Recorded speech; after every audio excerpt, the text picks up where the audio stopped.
The man is back, not just back, but he's back with a bang. The man who I'm referring to is the one and only Mustapha Ayoubi, and I'm telling you that this, inshallah, will be the official episode 1. Ask me why. Why is that?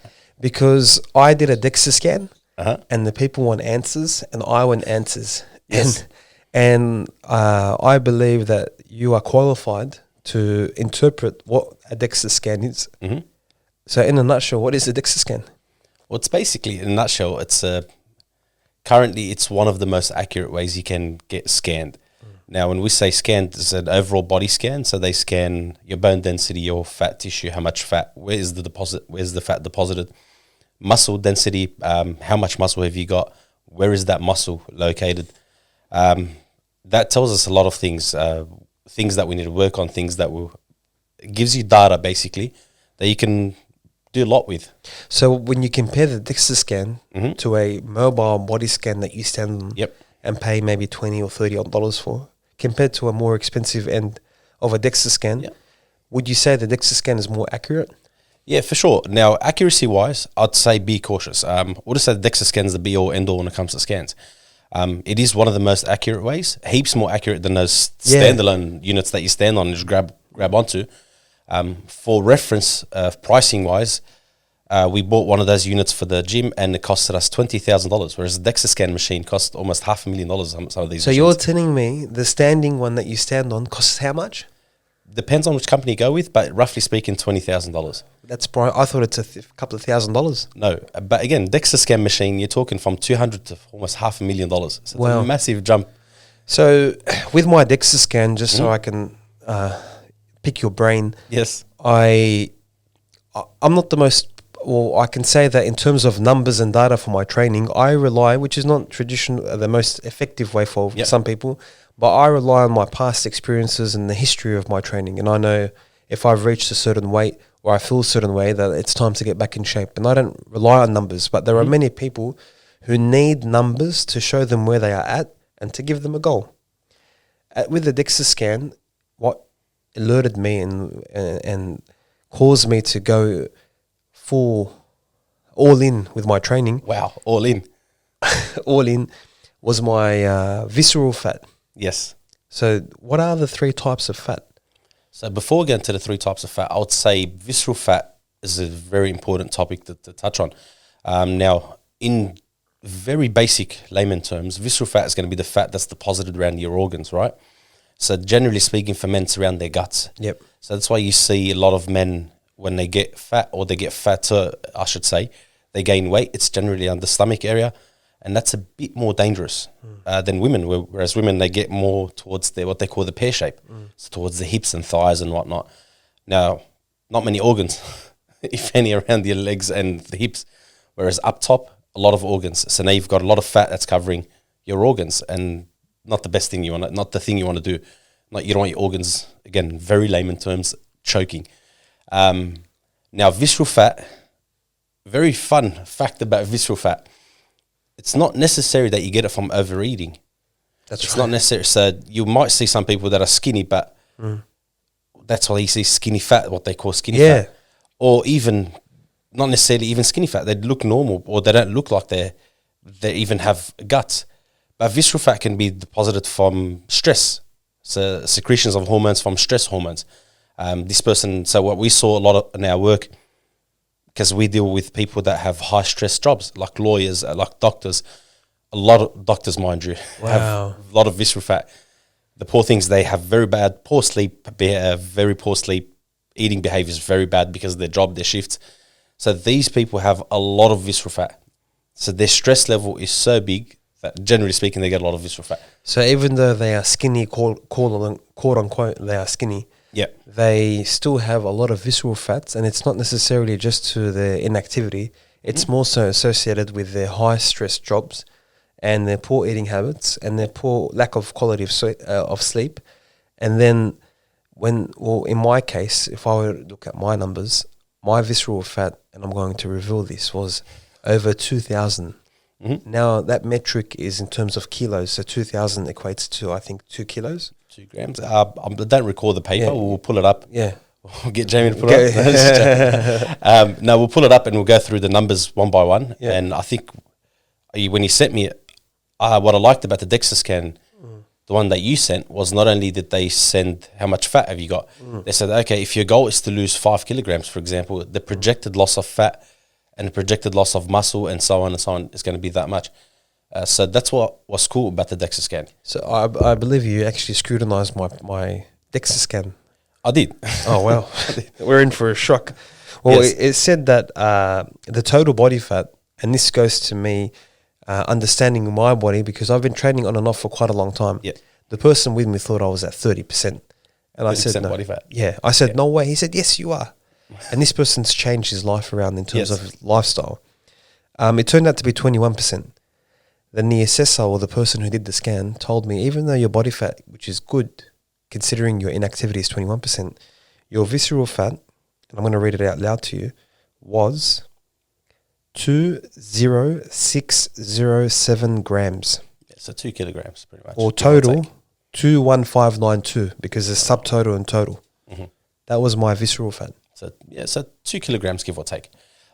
Is that worrying? I would say it is worrying. I would say it is worrying.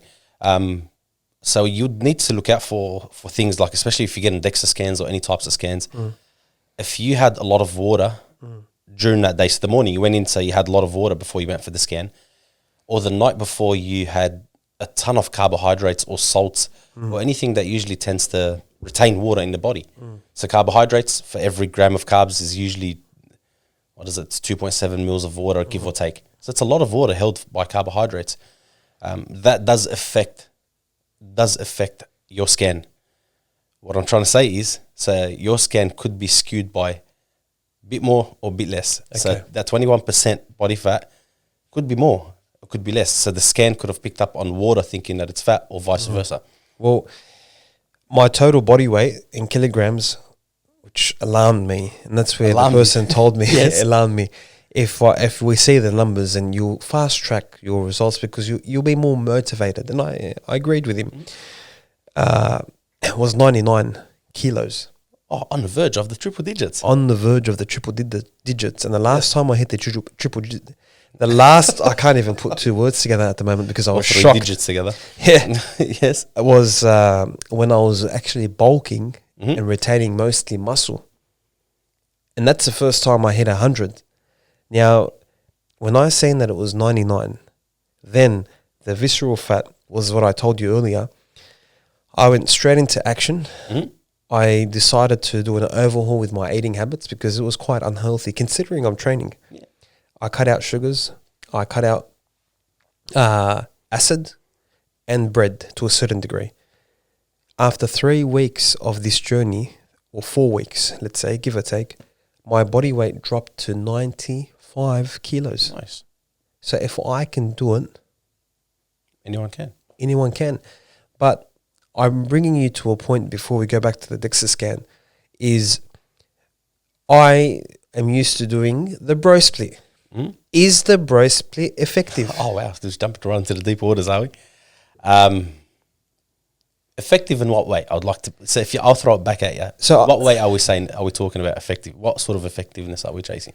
I have many friends who train, and they train in different ways. Some do the push-pull split. Some do the push, then pull. Some, they split their training up in many different ways. Now, the traditional bro split is every day is dedicated to a muscle. But what I add in there myself is I duplicate one muscle twice a week with the bro split. So if I'd like to focus on deadlift, I'll do back.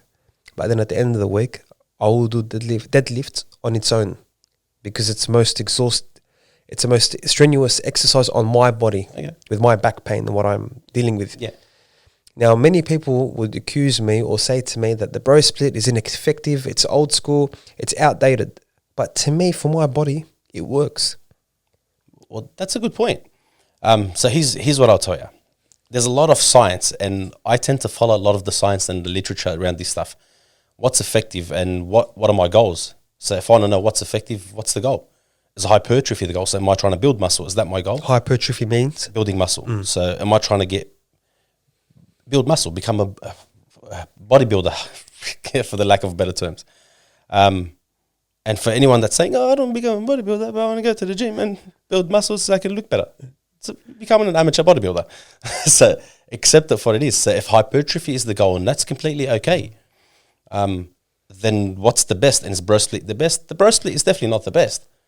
But from what I've seen and from what I've experienced, and now I can say I've trained close to 200 people so far in my career, a terrible program done correctly to exhaustion is effective.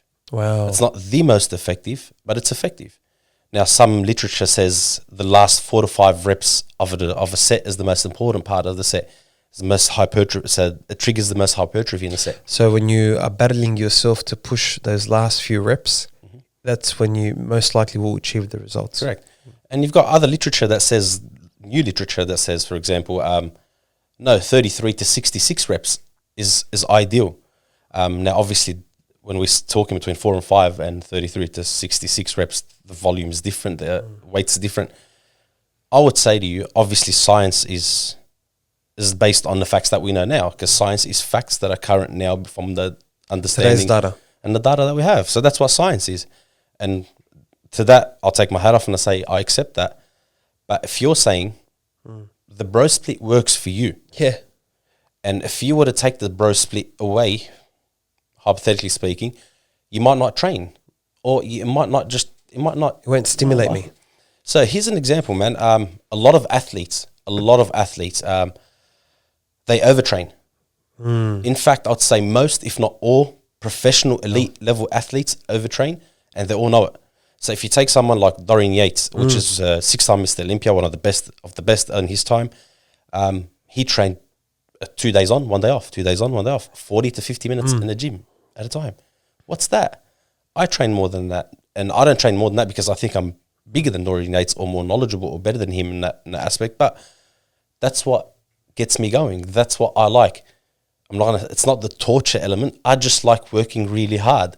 So that's you like to be under that grind. So this triggers my mental happiness and thinks, okay, this is my happy place. I relieve stress here. So if that's going to be the reason I keep going, yes, scientifically speaking, it's not the best for hypertrophy, the best for weight loss, the best for... Yeah. But if this is what makes you happy, oh man, do it. So you're trying to tell me with that point is that training is not always just for building muscle and losing weight. There's that mental element, and that when you associate that mental element with what gets you going or what helps you thrive under that stress and the stress of training, is that will sustain the longevity of your training schedule.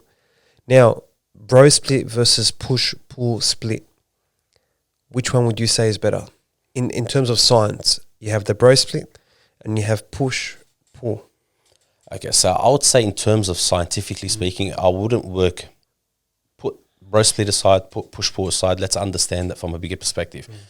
I wouldn't work 2 muscle groups for example, in a tricep or whatever it is. If I'm trying to work hypertrophy, I wouldn't work them 2 muscle groups that the fibers of the muscles interconnect in one way or the other.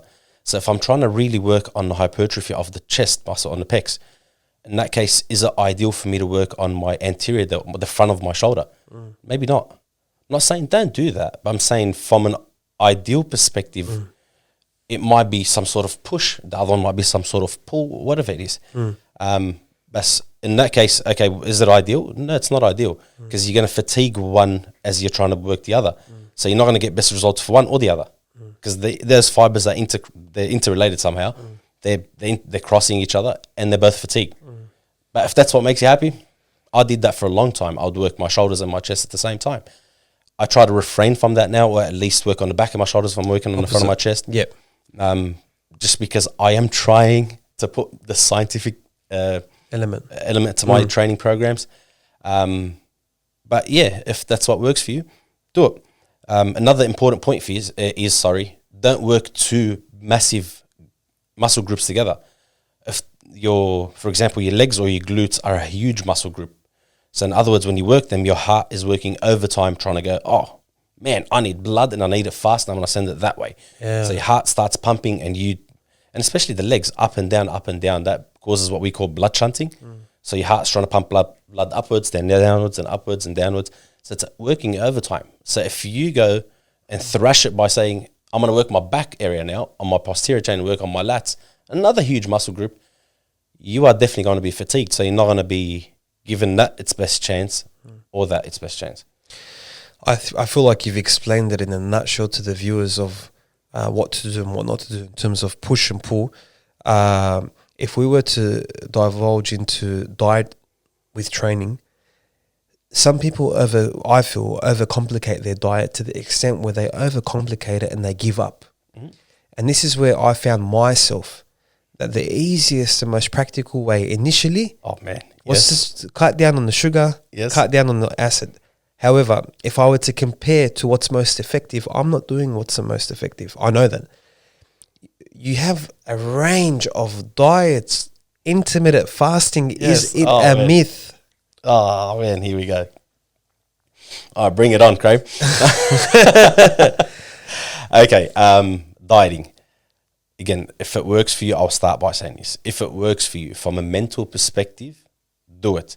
So if something triggers your brain to be happy and do that certain thing for your overall betterment and greater benefit, do it.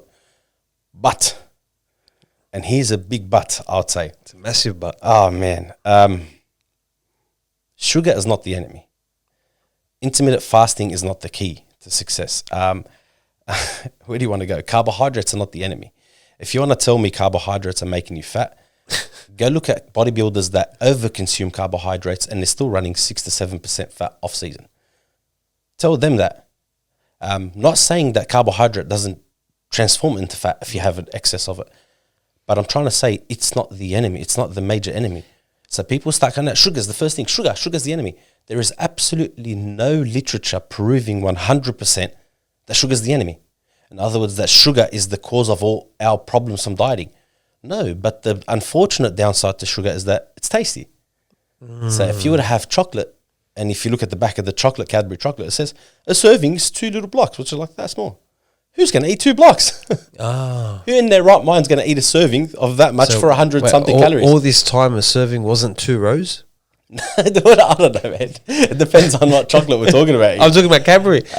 Because I'd smash the whole packet. All right, but let's touch on intermittent fasting. And this touches a nerve. Is that the right terminology? It hits a nerve, yeah. Oh, it strikes a nerve. I think it hit the chord. So intermittent fasting hits a nerve, and not because it doesn't work. But I said that's not the overall, that's not the way of success. If this is what you look for, it's not the cheat code. And what hurts me and why it hits the nerves, but because people think it is a cheat code, and I'm going to do it because it's a cheat code. All right, let's dissect what happened with you, for example. First week of cutting out sugars. Sugars are carbohydrates. Carbohydrates attract water, as we discussed in a DAXA scan. Cut out carbohydrates, you're not going to lose weight. There's no such thing as I'm losing 500 grams, a kilogram of tissue off of my body in a week. No such thing. You can't, unless you're really sick and you're just, the tissue's dying, right? So what does that mean? I cut out the magnet of the water. Now the water's gone. I'm emptying out the water from my stores. So I'm dehydrating myself. Bodybuilders before a show, into what they call the peak week, so the week before the show, they have to cut out almost zero carbohydrates. So they literally almost come to a point where they can no longer function. Wow. Because carbohydrates needed for the brain. The main source of energy is needed from carbohydrates. Your brain needs it. So they get to a point where they can almost not talk because they're that dry and they're that depleted. But they do that so they can drain the water from their body and look as sharp and as peeled as possible. So people that go on intermittent fasting, first thing they cut out, carbs, sugars. Right. They lose that water. They tell you, I've lost. First 3 weeks, I lost 5-6 kilos. Keep going, buddy. Keep going. Go 6 weeks later, I'll guarantee you half that weight is back on. Wow. And that's considering half the weight, considering this person is actually in a caloric deficit. That term that you just mentioned, I think, is a pinnacle, of dieting. Because I went on this intermittent fasting trend, and I'm not saying it doesn't work when done correctly. Yep. But then I realized over time that intermittent fasting, in a nutshell, is just allowing you to make sure you're in a caloric deficit. That's correct. Or you're maintaining your caloric deficit. What is a caloric deficit? That's a really good point. I'll get into that in a second, inshallah. Before we go to caloric deficit, before we go into all this, I highly respect people's careers, and if you have a proper question, go ask a dietitian about diet. Now, I did study to become a nutritionist, and like I said, I'm not practicing that at the moment. Not that I don't know about nutrition, but the reason I say go see a dietitian, because I care for you. And if you have special needs or special requirements, I don't know what they are. Go seek someone that knows what they're doing and they understands their job. And again, I say that because I respect people's professions and I respect professions in general. I'm not saying all dietitians are good. I've met dietitians that preach all the wrong things. But that's just like any other job. Yeah, there's always good and bad. But if you have a specific need, don't take your information from the internet. Yeah. This is a horrible way to learn, especially about diet. The thing that is fueling your body and brain. Do not do it. It's a very dangerous road you're taking. I may say something and I'm very prone to, it's either 50-50. It's either I'm right or wrong. So even though I'm saying this to the best of my knowledge and the best of my ability. My delivery could be wrong. My knowledge could be outdated. Whatever it is. So in that case, you need to seek someone of that caliber. Well, let's just put a clause out here to the viewers that your advice here is general advice. Correct. And based on your opinion and your experiences, and it may not apply to everybody. And it's your views. Correct. And I can get someone on the show, as you know, correct, who has a complete opposite view. Correct. But that's the beauty of the Chronicles of Faith. It's go. like putting a physio and the chiro in the same episode. Or having a physio, then the next day getting a chiro and asking him the same questions. The chiro would say one thing and the physio might oppose him. And then it's up to the listeners to interpret what they want. That's right. But don't get your knowledge. What I'm trying to say is I've noticed a lot of people, they go to their favorite podcaster, a popular podcaster, who interviews a doctor. Now, believe it or not, even doctors like clickbait. So are you talking about Dr. Andrew Huberman? I'm not going to drop names. Like, that's all I'm saying. Have you heard of Dr. Andrew Huberman? You have? But what I'm trying to say is not because a general practitioner said it, it's right. I've met general practitioners that told me not to have protein powder. You know what the reason was they told me that? This is a very knowledgeable general practitioner and he's respected in his field. He said because the muscles will get saggy when you get older. Wow. Zero knowledge, zero clue. That was his complete personal opinion. Look at the data. Look at the literature. Science says it's the most highly absorbed type of protein. So if you want to get it, if you want something to absorb into your system quickly, have protein powder. But obviously not in excessive... Everything's in moderation. In moderation, that's what I was looking for. But the point is, not because a doctor said it, it's right. Not because someone said it, it's right. Do research and ask people that are respected in their fields. A doctor's job is not a dietitian. If he gives you diet advice, leave him. Is that what they say, that the GP, this is what they say, the GP is the worst for general health? Have you heard of that term? No, that's what they say. But in terms of day-to-day health, daily health, I should say, that you don't go to a GP because a GP is not going to transform your diet. So the first rule they taught me when I was learning to become a nutritionist, they said, don't ever step out of the scope of your scope of practice. So if this is outside of my scope of practice, I must respect the next therapist. If this person has very bad back injuries, under what circumstances am I training him without the clearance of his doctor or his physio or his chiro or whatever it is? I must respect their boundaries in order for them to respect mine. So I ask the listener, the viewer, whoever it is, respect your own boundaries and get knowledge from the proper sources. So, intermittent fasting. Intermittent fasting. Here's another reason why it pinches a nerve. Because intermittent fasting, Graham, people would take it as a habit. The only reason it's effective with people because it restricts the caloric intake and it becomes a habit. And as soon as they jump off, and they will jump off, I haven't met anyone that's been intermittent fasting for 20 years. They will jump off because they're human and the need to eat is going to come. The habit is gone and their bad habits come back. In other words, they're eating all over the shop, they're eating whatever, they're timing, they're no longer. I don't think it's realistic to say I'm not going to eat from 5 p.m. to 9 a.m. or whatever it is. I don't know what their windows are. Does it work? Yes, it does. Is it effective? Yes, for some people. Maybe for some people it isn't. Depends on your... It's not the be or end all. No, but it depends on your needs and your goals. Your goals. Some people's body types needs the fasting, and it functions at a high level. Some people, like the doctor, he is already stressed from his job, high stress job. I introduce intermittent fasting. I'm suddenly introducing another stress variable to his system. So this person's now suddenly stressed out mentally, physically, and from a diet perspective. His body's suffering. Wow. So you look at the overall picture. It's a holistic view about health, training, diet. It's one umbrella. You're not just focusing on one thing. So when we go from intermittent fasting, you have many people who stress that if they eat out of their eating window, it's disastrous. Yeah. How did they eat out of their eating window? They will not go out of their eating window. Now, I'm telling you from a person who did intermittent fasting. Well, and then when I discovered, as I told you earlier, caloric deficit, then I realized I will do intermittent fasting. But why am I doing it? Because it's a routine that allows me to limit what I'm eating and to only eat the portions of food I decide to eat within that period. Now, the other night, I felt like a kebab. There was a hand-slaughtered halal kebab place. Ooh, dangerous. Dangerous. And it was out of my eating window because I am on intermittent fasting, but not 100% to a T. What I did was, I want that kebab. I'm dieting. I've lost 5 kilos in a month. But I want that kebab.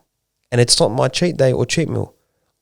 For my sanity and the longevity of my training, I went and bought that kebab 2 hours after my window. We even have the man behind the scenes. Oh, my sanity. He says the kebab was needed. Yeah, that was, yeah. Is it a need as in I can't live without it? No, it's a want. Just to clarify. It's a deep desire. Yeah, it's a deep. Juicy. Yeah, and it was an amazing kebab. But guess what happened? What happened? I ate it. I slept. It was at night. And I woke up today and I trained. It wasn't the end of the world, was it? No. And is it going to make me put on 5 kilos of fat? No. So that's where it brings me to my point where if you eat out of your fasting window, is it really going to demoralize you and break your diet down and cook? So it's not, obviously. And calorie is king when it comes to weight loss. Can you repeat that again? Calorie is king. So calorie dictates stuff. What I mean by that, it's very important to understand. I'll start this, let's call it chapter. The chapter of caloric deficit. Wow. Bodybuilders, and I reference bodybuilders because they have almost mastered the art of control when it comes to diet and exercise. Not all of them, but obviously their coaches, the renowned coaches, most of them have understood it and understand what's needed. These people are able to put on weight whenever they want, lose weight whenever they want. In fact, most of the professionals, they do it multiple times per year. Why can they do it? Why can't we do it? Why can't I lose weight whenever I want, put it on as I want? I'm too fat now, I want to go down. I'm too skinny, I want to go up. You can. Whoa, you can? Yes, you can. Because calorie is king, and that's what these coaches do. You want to lose weight, the trick is not intermittent fasting. It may help intermittent fasting, and I'm not having to go at intermittent fasting. I was just saying it pinches a nerve because I deal with people in my trade or in your field. In my field, sorry. Yeah, you used to have a trade. Yeah, in my field that do this nonstop, and it triggers me now. Overly passionate, but calorie is king. You want to lose weight, count your calories. But here's one they tell you. Here's the first excuse. I don't want to become obsessive about my calories. I'll start counting it. Hang on, is this an excuse? Question yourself. Is this an excuse that I don't want to count calories because I don't want to become obsessive? Maybe you should get obsessive, because if your health markers, most of the health markers, in other words, the things that doctors look at to see, are you healthy? Are you okay for